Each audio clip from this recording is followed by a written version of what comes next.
If you haven't watched my tutorials on just the basics of Marvel Villainous, or its intermediate and advanced tutorials, I have no idea what you're doing here, but I'm going to leave a card up top so that way you guys can get the basics first before you start to go into this next box set.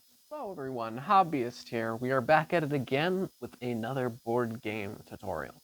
This time, we are going to go into the one and only expansion. At the time of recording this video, as I know that We Are Venom is out, but this time, we are going to be covering Mischief and Malice. The fundamentals of Marvel Villainous haven't changed in comparison to anything that's come before, as Mischief and Malice still primarily plays the same as the rest of Marvel Villainous. However, we have ourselves 3 new villains, each with their own objective, and different ways that they contribute to the mechanics of Marvel Villainous as a whole. We first have the god of mischief himself in Loki. We also have the Magia family crime boss in Madame Masque. And we also have the mechanical organism designed only for killing, the supreme intelligence of M.O.D.O.K.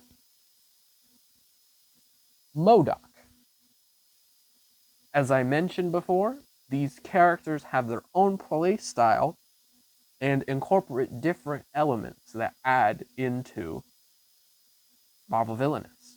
So while a tutorial is not necessarily needed for this particular video, we are going to now transition into what appears to be the rest of the component setup and how these characters very much integrate into Marvel Villainous. Each respective villain getting a fate deck that specifically belongs to them, as well as their individual decks throughout gameplay.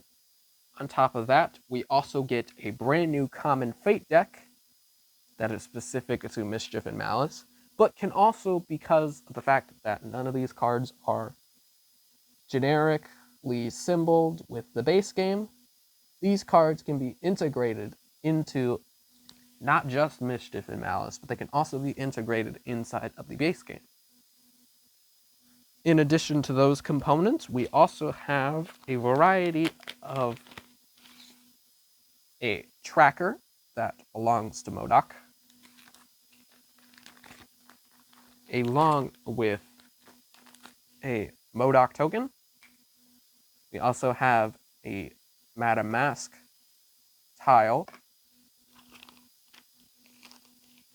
and it adds components that you can then add towards your base game to kind of increase the supply where there might have been previously been a shortage. Because there are also 25 power tokens, as well as 10 strength tokens inside of this bag that can all be added towards the vault from the base game.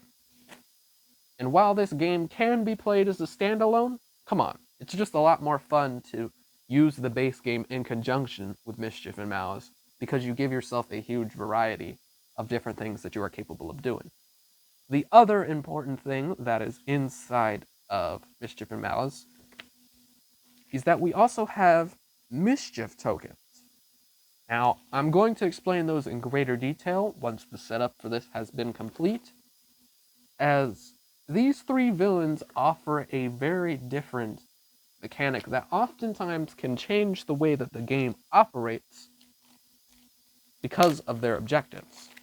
Now, like with the base game of Marvel Villainous, each of the specific villains have their own villain guides, one for Madame Masque, one for Loki, one for M.O.D.O.K, that all apply towards their specific objectives and are their key resource when it comes to being able to determine what their objectives are and what steps that you may or may not want to take when it comes to playing them in conjunction with the rest of Marvel Villainous. So just like in the base game of Marvel Villainous, Each of the individual domains of the new characters are set up as normal, where you have your Fate deck and your Vault towards the middle. Specifically because Mischief and Malice doesn't contain its own official Vault, you can just put all the tokens in a pile, all the strength tokens, the power tokens, then you can use your Fate deck as, of course, its own separate thing. When you're playing with both, you have the option to then mix both power and the strength tokens inside of what's already inside of the base game, creating a huge stack of currency to be used by all players. But now, this time, since I don't already need to teach you guys about the rules, because we've already learned all of that in the base game, I'm now going to simply go over the objectives of each of the new villains, how they work in some sort of way, and as far as what makes them different from the original 5 villains that you would normally play against, and kind of what my overall thoughts as far as how Mischief and Malice fits into the scope of Marvel Villainous. So, going in the order that we've got here, let's go ahead and get to Loki, see what his objective is. As is the case with both the base game of Marvel Villainous, Mischief and Malice contains its own reference card. It has the logos of each of the new villains, and it has, of course, the reminder of all the actions that you can take in a particular space. And then on the back, it's got all of the villain objectives. So, Loki says that we must earn and spend 10 Mischief tokens. While I can collect Mischief in various ways, the most common way is by placing multiverse personalities in other villains' domains. Mischief is generated by these multiverse personalities' ongoing effects. So, what exactly does that mean? Well, if we go through Loki's deck, we have, of course, the usual types of cards that you're going to get. We have the allies, effects, items, and specialties. But now going over with Loki, we can see that he has got multiverse cards. So, of course, as per usual with cards, it's got a cost in the top left-hand corner, and that's how much it costs to play it. However, the way that multiverse cards go for Loki's variants is that they can never be played inside of his domain. It can only ever be played in another ally's domain. And instead of it being an obstacle, like it would be for, say, Thanos, who can move his people to other domains, Loki's work, in essence, like allies for other villains. So they go on the bottom row of the domain. However, each of the multiverse cards, depending on where they are at which location, they have bargains for those particular villains. Meaning that, for example, with Lady Loki, the card says that when the villain whose domain is played to fills their hand, they may take cards from their discard pile and or their villain deck. Loki gains 1 Mischief for each card taken from the discard pile. Meaning that it might be tempting to get that one item that you need in order to be able to get closer to your objective, but you also got to be careful because you are still giving him Mischief.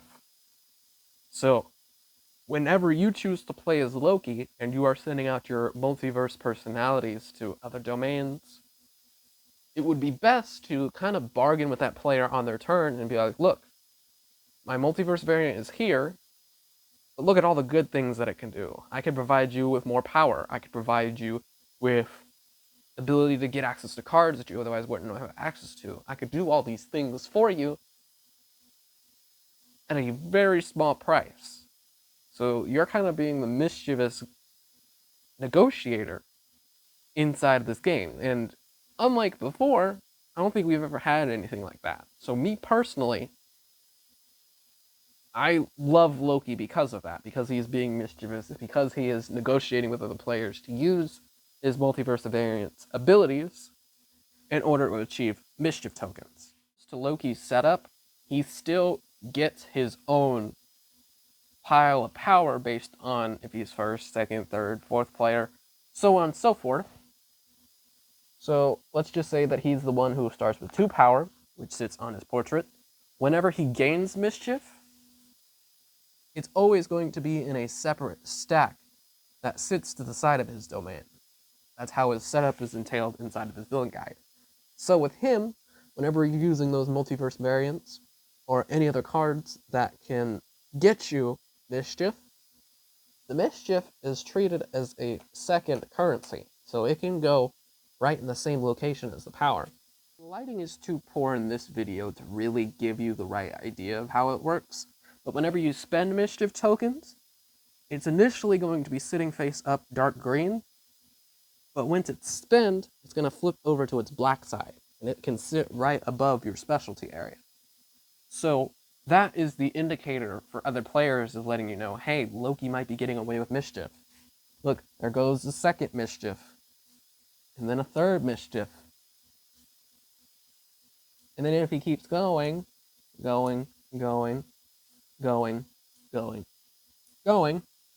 he wins. So, I think Loki is pretty awesome. His deck's got definitely some tricky items, which make him just very cool to play as overall.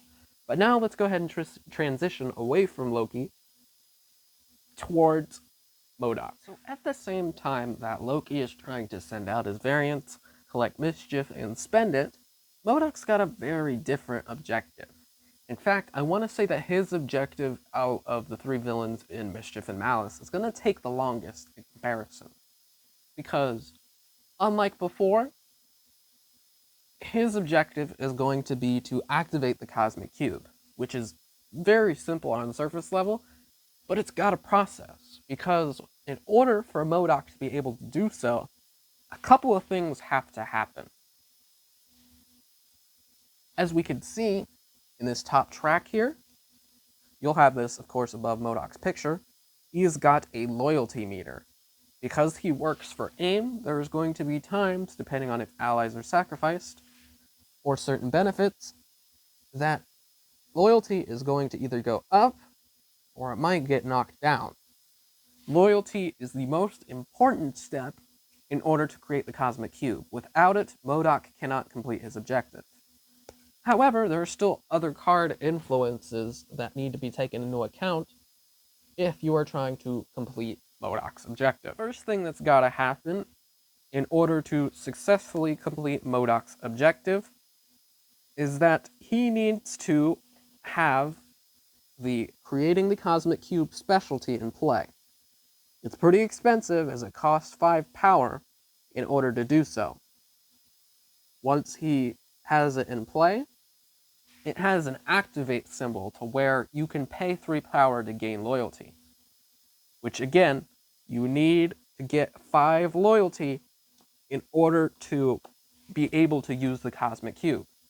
However, before you can even do that, before you can even take advantage of activating the creating the Cosmic Cube specialty, you need one of two things in play. You either need to have leader in play, you need to either have at least one AIM scientist, whether it be an AIM scientist like that, or whether it be AIM scientist supreme. You need to have at least one of those allies or leader in play in order to be able to activate creating the cube. So if you use them in order to do vanquish actions for other heroes, or if you use them to get rid of events that might be hindering your progress, then you risk not being able to get them back soon enough to activate creating the cube. And if you can't activate creating the cube, you can't gain loyalty, and thus you can't win. So it all cycles into one another.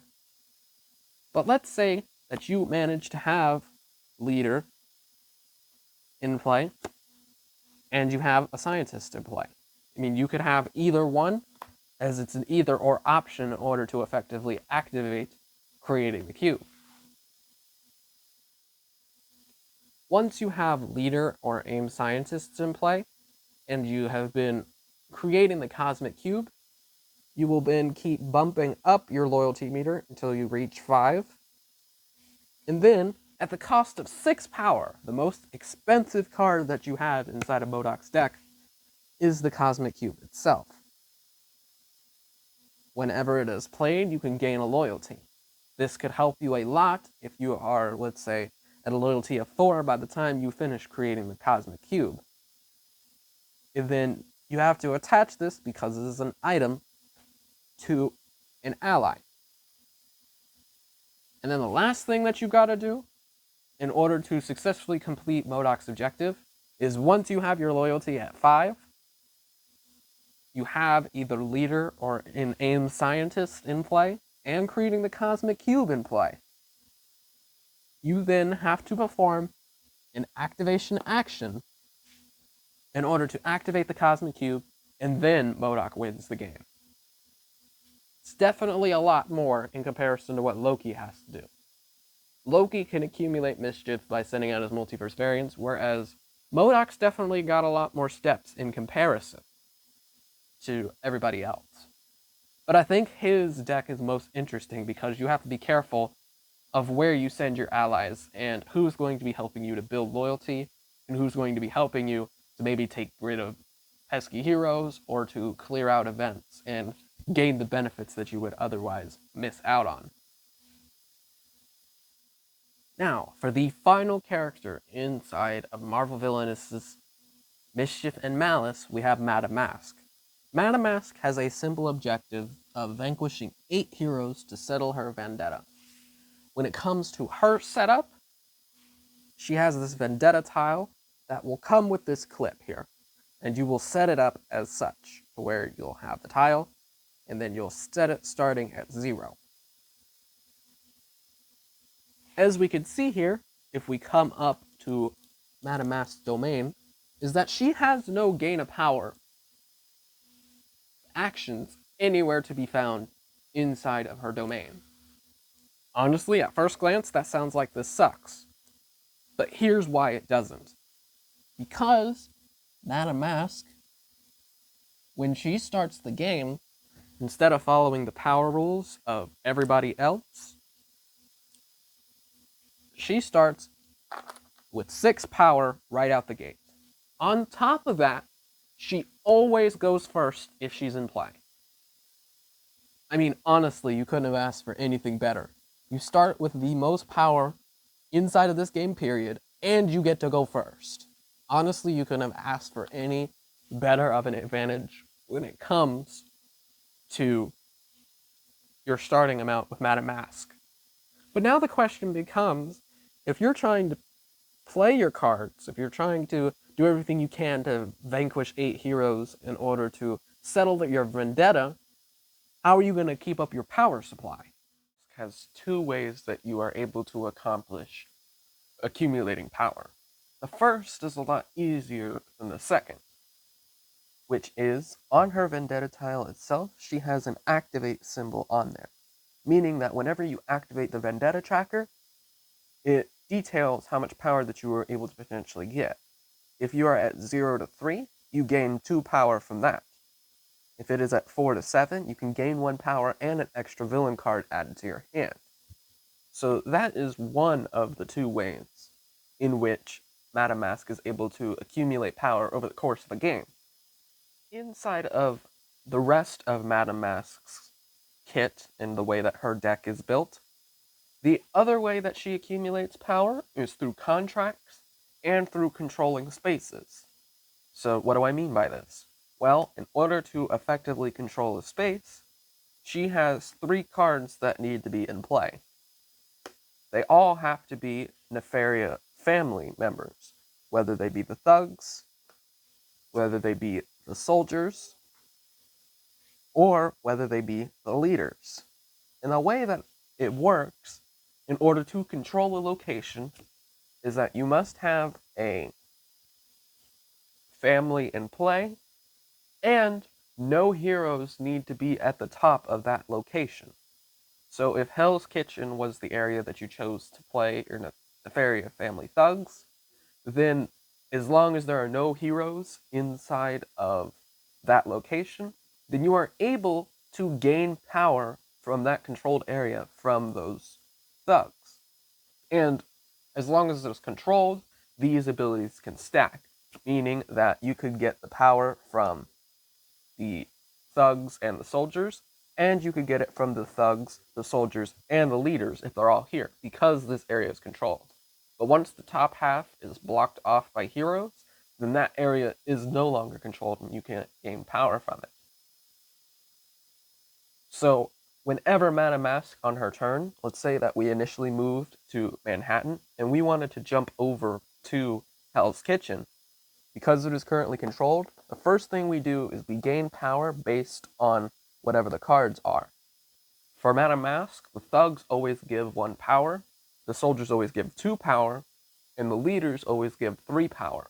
And of course, these can all stack. So right now, with this controlled Hell's Kitchen area, the leaders will give 3 power, soldiers will give 2, thugs give 1, meaning that she gains 6 power alone from this location.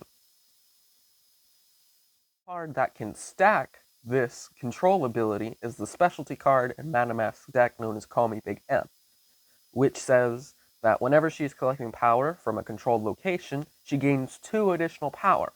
So if you manage to play your cards right, let's say that this was your scenario, you had Call Me Big M in play, and you had these 3 Nefarious family members at this one location, then you are able to gain 8 power in one location. That is absolutely bananas. Sometimes when it comes to Madame Masque, you can get so rich with power to the point to where it's just a matter of time of finding the right cards to play in order to set yourself up for success. And that's all before you take your regular 4 actions on the actual spaces itself. So you'll be gaining power from your Nefarious family members, plus that specialty card if you have it in play.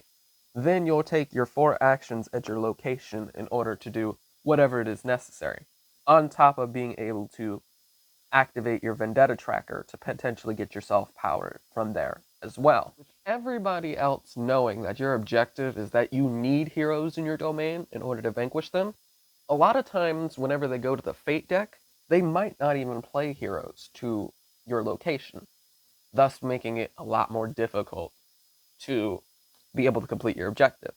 Well, you've actually got a couple of cards that allow you to pull heroes towards you. One ally, Count Nefaria, allows you to activate him to search the Fate deck and start pulling heroes towards that location. Another card that Madame Masque has at her repertoire is she has this line of sight effect card, which allows her to perform a vanquish action onto any other heroes that are in any domain that isn't Madame Masque's location. So now that I have explained how you could potentially pull heroes towards your direction or take out heroes in other domains, let me now explain how Madame Masque's objective can be achieved. So in order for Madame Masque to be able to complete her vendetta, she has to perform vanquish actions. However, they classify into 2 types of vanquishes.